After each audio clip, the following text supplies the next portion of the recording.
We know that the appearance of our face changes as we get older, but it's hard to define what exactly is different. I think you're beautiful and you absolutely do not need to do anything to your face for any reason.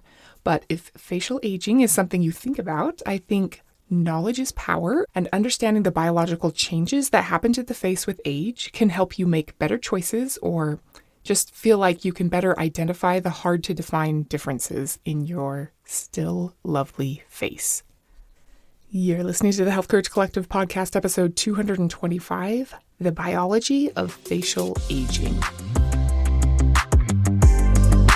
Welcome to the Health Courage Collective podcast, the show for women who are too busy to slog through hours of generalized, inapplicable, and often contradictory health information, but too smart to ignore that a few minutes of focused attention now can prevent years of suffering in the future.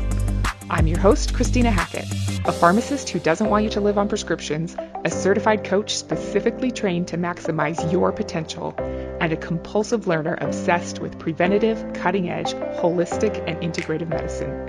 I'm on a mission to increase your physical and mental resilience so you can fearlessly look forward to your next 40-plus limitless years. Your time is now. Let's go. Hello. How are you today? So happy that you're listening. I hope that you have had a great week. How has making changes gone this last week? Have understanding the elephant, the rider, and the path helped you to diagnose the bottleneck to change that you've been trying to make? It's seriously so helpful to see that what you thought was a willpower problem is actually a clarity problem or an environment problem or a feelings problem, because then you know what to do. Today, let's talk about your face. Have you ever watched the show This Is Us? I was a latecomer to it. Lots of people had told me that I would like it, and I believed them, but I just didn't get around to watching it until fairly recently, right before they took it off Netflix, actually. Anyway, I did get very invested in the characters, which is not the point here. I was just always amazed at how they would have the same actors in the same episode jumping around 50 years sometimes, especially Mandy Moore. She'd be in her 20s, then in her 70s, then in her 50s, then in her 30s, all in the same episode. In the first season, you could tell that she was made up to look older, like in elementary school when you'd put Elmer's glue on your skin and let it dry and it would get like weirdly wrinkly. Did you do this? Yeah, me too. Then you'd try to peel it all off in one sheet. But as the seasons went on, I felt like the makeup artists were amazingly good at making her look really naturally old. We know our face changes as we age, and it's easy to tell an old person from a young one, or to put a series of pictures of someone in chronological order of their life. I think that's how it's supposed to be, and if you don't care about the aging of your face at all, then you are my hero. I'd love it if none of us cared about how our faces look, and we embraced the changes as we get older as a good thing. It's hard to do in the culture we live in, but I do think it's possible. I'm not there yet, though. While the look of our face doesn't affect our biological functioning and ability to age at an elite level, it often, especially for women, affects our confidence and our perception of ourselves, even though I wish it didn't.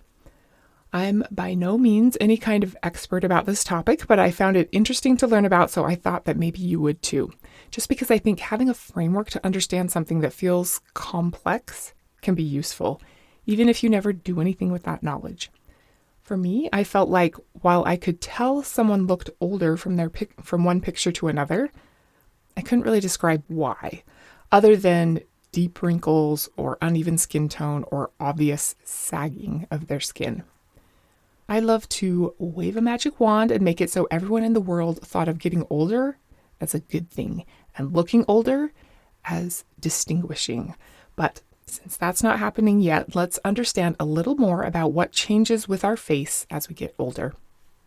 First of all, I think it's interesting that across all cultures and ethnic groups and even time periods, there are certain facial characteristics that are just considered more beautiful. Wherever you go, it's considered more beautiful to have a symmetrical face. One side mirrors the other.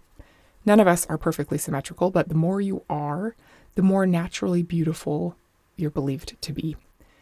Then there's the averageness of your facial proportions. More average is more beautiful, which sounds kind of funny, but it makes sense. If your nose and your eyebrows and your lips are not too big, but not too small, you appear more objectively beautiful across all cultures. Then there are sexual dimorphisms, meaning that more testosterone usually results in a stronger jawline, which is attractive in men, and more estrogen usually results in bigger appearing eyes or fuller lips, which is more attractive in women. There's some kind of biological drive in us that tells us people with those traits are more attractive because there's a subconscious communication of fertility and desirable gene profiles that you'd want to pass on to your kids. This is probably a big part of why having a young-looking face is considered desirable, because we recognize beauty and that subconscious recognition of fertility coupled with good genes. Weird. Surgeon Tanuj Nakra explains facial aging as 4 things happening to the face: skin changes, volume changes, gravitational changes, and bone structure changes. So let's start with bone loss. I think it's so interesting and not something most people talk about. Oh, I look different because my skull is atrophying. Wild, right?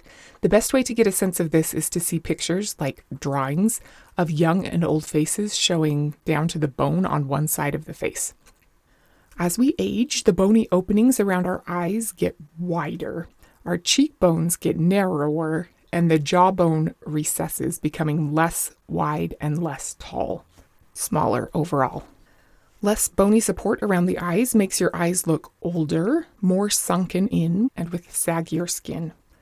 A smaller mandible, jawbone, changes the look of your face and often makes your neck look baggier.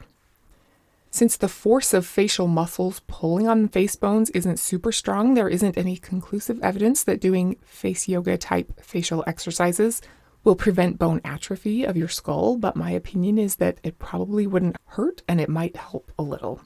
What does affect bone structure is chewing. Having to really chew your food keeps your jawbone strong, and it maintains a larger, more defined jawbone. There are all kinds of studies showing that the whole reason most kids these days need braces and don't sleep as well at night is because we don't eat enough roughage that requires a lot of intense chewing. If we did, our jawbones would be bigger, our mouths would have enough room for our teeth to grow in straight, and we would all breathe through our noses more, helping us to sleep better at night and be otherwise more healthy. But that's a story for another time. Much of the reason for bone loss in the face is hormone loss. I don't know of any definitive studies particularly showing just this, but plastic surgeons agree that the reason women's faces age more rapidly than men's before they kind of even out later in life is because they lose all their estrogen at once, while men lose their testosterone gradually. Women start having bone loss in their face around age 40 as their hormones are declining, and then lose more, much more dramatically at menopause.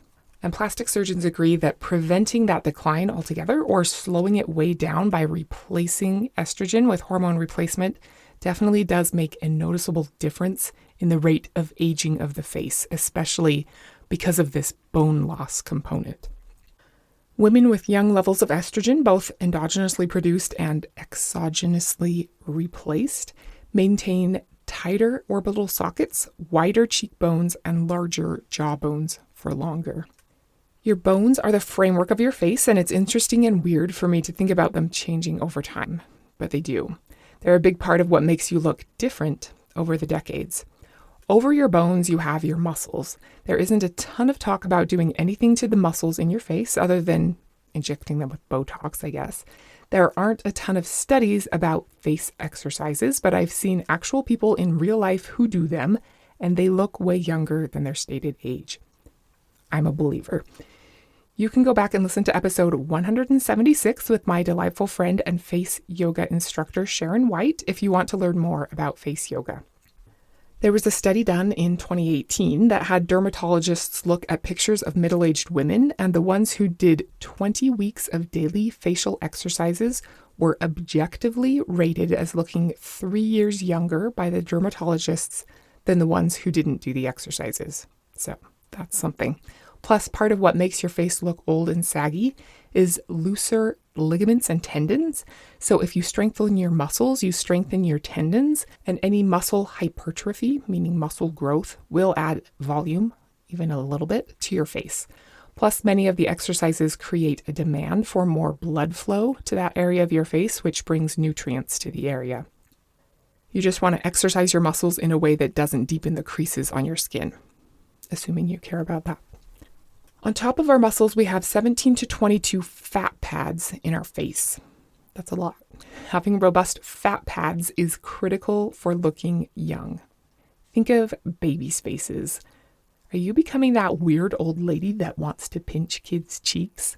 I totally get that compulsion now. That's kind of scary. But it's the fat pads. They're so cute. Kind of weird if you think about it. For all science has done for us, it really doesn't understand facial fat very well. Maybe that's okay. I'd much rather there be a cure for cystic fibrosis than regeneration of facial fat, but you know, the company that could improve the facial aesthetics would make way more money. Anyhow, the loss or migration of facial fat is a huge part of what makes us look older. When people talk about loss of volume or injecting fillers, it's because of the loss of facial fat. This is another one where seeing pictures of young and old faces where half the face shows without skin. These are drawings, remember? The loss of fat is very enlightening. No one really knows why the fat pads are there, besides that they allow muscles to glide over one another and they add cushioning to the bones and the muscles. For some people, all of the fat pads atrophy or shrink. And for some people, some superficial fat pads can enlarge and drop down, causing like big triangular bags under the eyes or hanging jowls. Far and away, loss of fat pad volume is what's responsible for a face looking older. When you lose all the pinchable padding in your face, it looks more hollow and skeletal, and your skin looks looser and more saggy. What I think is so weird about facial fat is that it's metabolically different than fat anywhere else on your body, and nobody really knows why. Weird. I had no idea about that. I just learned about it recently, and it's really weird. It's harder and harder to hang on to our facial fat as we get older, no matter what we do, but fat everywhere else on our body is harder and harder to get rid of as we get older, no matter what we do. Facial fat behaves differently than other fat. Dr. Susan Obagi said that she can tell how many children a woman has had when she walks into her office in her 50s. I'm not sure her actual accuracy rate, but that's what she said, because she said that every time we lose weight, like whole body weight loss, we lose more facial fat. And when we regain weight, we do not regain that facial fat. Lame. So women who naturally and healthily gained and lost weight with pregnancy have lost more facial fat than women who have not been pregnant. Another reason why women's faces age faster than men's. So that's one factor. How many times you've gained and lost weight will affect how much fat you have left in your face as you get older. You've probably heard the term Monjaro face, and I think we all know what that looks like. It's because when you lose weight, especially a large amount of weight and especially rapidly, you do lose fat in your face, and it doesn't come back if you regain that fat on your body. Rude. A doctor named Brett Cotliss says that he has a theory that how much UV light you've been exposed to over a lifetime also has an effect on your fat pad atrophy. This is not a proven thing. He's just a smart guy who thinks UV somehow affects facial fat, the way cool sculpting or warm sculpting can affect fat volume. He has just noticed over the years that people with more UV skin damage always have more atrophied fat in their face, too. Another factor is stress. The more long-term psychological and just life stress you endure, the more fat in your face will atrophy. Other than protecting yourself from UV radiation and not losing a lot of weight, there isn't a ton you can do to prevent loss of facial fat. Oh, and managing your stress, I suppose. The healthier your lifestyle, the better. Something I found really interesting is that if instead of getting fillers injected into your face, you get fat grafting and have some of the fat taken out of your abdomen and then injected into your face, that fat always acts like abdominal fat, not facial fat. So if you gain weight, the fat in your face will also increase in size, just like the fat on your abdomen is. Crazy, right? So you'd have to be pretty careful after that procedure about maintaining your body weight. Another thing I found interesting is that there is a high percentage of stem cells in fat, like it's a good stem cell source. So when you get fat grafted instead of getting fillers, you usually have a better result, probably because there are stem cells in your fat that can latch on and become ligament cells or bone cells or whatever is needed. It'll be interesting to see what happens in the future as science advances and procedures get more precise. So as we get older, we lose bone and we lose fat in our face, making our faces look less full. There is also the inevitable pull of gravity on all parts of our face. The cumulative effect of gravity on your face for 12 years is almost nothing. If you look at a 12-year-old, they look super young. For 24 years, also barely noticeable. By the time you get 48 years and then 76 years, you're really starting to see how everything loosens up and shifts down. What little there is of your remaining fat pads might shift down, leaving hollows where there used to be plumpness, but then some weird bulges that didn't used to be there. Under eye bags, jowls, noticeable nasolabial folds, etc. Ligaments and tendons also experience the effects of gravity, further changing the underlying structure of the face. And of course, the skin over the top of everything sags more, especially without the fullness underneath it from bones and fat pads anymore. There's not much you can do about the cumulative effect of gravity on your face. If you've ever watched a slow motion video of a runner, you can see how each step causes a force on the face. I don't know of any studies showing that high impact steps like that age you faster, but it's a good example of just how living your life on the earth contributes to the aging of your face.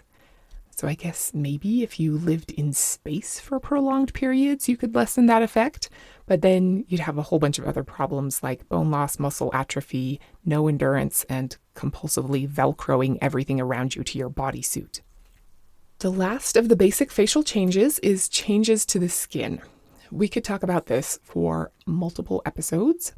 Scratch that. There could be an entire podcast about skin. Actually, I'm pretty confident that there already is. Just be careful about what you find because you don't want to accidentally start listening to one about how to make a suit out of skin or something like that. As far as changes to your facial skin, it tends to get drier and splotchier and thinner and wrinklier and saggier as we age. We talked about the cumulative effects of gravity over the years. There's also a lifetime total of UV damage to the skin and of oxidative damage to the skin. While there are very few surgical things that can be done to address the loss of bone, and only a few surgical or non-surgical things that can be done to address the loss of fat pads, and some surgical things to address the effects of gravity on the face, there are like a bajillion things that are done for the skin. So back to the show, This Is Us. The main noticeable thing they did to make characters look older was to make their face and neck and hands look spottier, which I can understand because I imagine it would be the cheapest and easiest makeup trick to employ. And it seems to me, who doesn't really know anything, that the cheapest and easiest trick for you to try to not look older, meaning maintaining your skin in such a way that you prevent age spots and an uneven skin tone, helps you look less old. Even-toned skin with a healthy glow is definitely your highest leverage area of facial aging, should you decide to care about that. So we know that an even skin tone without age spots looks more youthful. So does skin with more collagen and elastin, which keeps skin firm and robust and able to bounce back to its original shape. Skin health is very much affected by overall health. Your skin also has a microbiome that affects how it looks. Also, the nutrient density of your diet affects how your skin appears. The kinds of products you use affect your microbiome, so you don't want to kill all the bacteria on your face. However you feel about the healthfulness of natural sunlight, it is a fact that UV rays photoage your skin. The more UV light you're exposed to, the faster your skin ages. UV rays can cause age spots and definitely add to the destruction of collagen and elastin in your skin. The sunscreen SPF number refers exclusively to the blockage of UVB rays. But most photoaging, or a lot of photoaging, is caused by UVA rays. So if you're using a regular chemical sunscreen, even with a very high SPF, not only are you messing up your hormones, you're probably still getting a big dose of photoaging UVA rays that might make you look older faster. There's also oxidative damage to your lipids, proteins, and DNA in your skin that comes from living in a polluted world. Certainly, if you smoke, your skin is going to age way faster than if you don't. Air and other pollution can also add to subtle damage to your skin. Industrial seed oils, fast food, junk food, high sugar foods, and anything else in a package can all add to oxidative skin damage. Even psychological stress and chronic inflammation can make your skin look older faster. So, not surprisingly, most of the skin treatments that are aimed at making you look more youthful work on those areas. Pretty much any dermatologist or plastic surgeon / esthetician will tell you that the number one thing you can do as a preventative measure is to wear a broad spectrum sunscreen on your face almost all the time. Broad spectrum so it blocks both UVA and UVB rays, which a lot of sunscreens don't. Preferably a mineral sunscreen that doesn't have those endocrine disrupting chemical sunscreens in it. There's a theory that the chemical sunscreens actually make skin damage from the sun worse, which makes sense to me. Oxybenzone and avobenzone trap and neutralize UVB rays chemically, preventing burning of our skin, but not photoaging from UVA rays, and in so doing create reactive oxygen species that stay on our skin and damage our skin cell DNA. So that's not good. Most skincare experts will also recommend that you use a retinoid and a vitamin C. You can get by with a cheap retinoid. The prescription tretinoin is more expensive and a little more effective, but it has more side effects. But you cannot get by with a cheap vitamin C. If you're taking vitamin C pills, cheap is okay. But when it's a liquid or cream or whatever form of topical application you're going to put on your face, it gets inactivated extremely easily because that's its magic, to become oxidized itself as it neutralizes free radicals instead of your skin proteins or lipids or DNA becoming oxidized. I'll put some links in the show notes to some brands that I have heard recommended by some pretty elite plastic surgeons. Topical vitamin C is really great, but only if you get a good one that stays active. If you do, it helps even out skin tone and also helps the skin hold on to more collagen and elastin. And BTW, topical collagen, is too big to actually get absorbed into your skin, so don't waste your money on anything that's topical that says it has collagen in it. And there are several topical peptides that probably aren't going to do anything. There are some good ones that will. OSO1 and GHKCU are two of them if you get a good product that will work, and there's a few others like Matrixyl, but you have to get one that's formulated properly. Retinoids help new, younger skin cells come to the surface more quickly, which evens out skin tone and reduces wrinkles by promoting the formation of more collagen.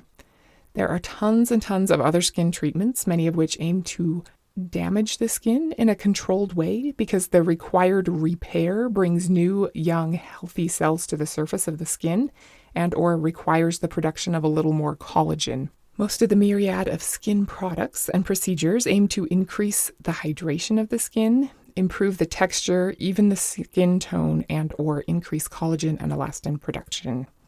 So that might be with peels, lasers, lights, stabbing, burning, whatevs. I don't really know anything about skin procedures, but I do remember hearing that there exists an ultrasound and radio frequency tissue tightening procedure that's supposed to tighten up your skin, and maybe it does, but that they also cause fat pad atrophy. So don't do those if you still have some fat pads in your face. Like maybe when you're over 75 years old, it wouldn't make a noticeable difference in the fat volume of your face, but if you do them in your 40s, it probably will. Wow. You made it to the end. Good for you. I hope that means that this was useful to you. If you care about how your face looks as you get older, I think it's good to just understand how faces typically change as we age. Then when you hear about things, or more likely someone's trying to sell you something, you can think about whether it makes sense in terms of the typical causes of what makes your face look older. And you can understand a little more about your own face.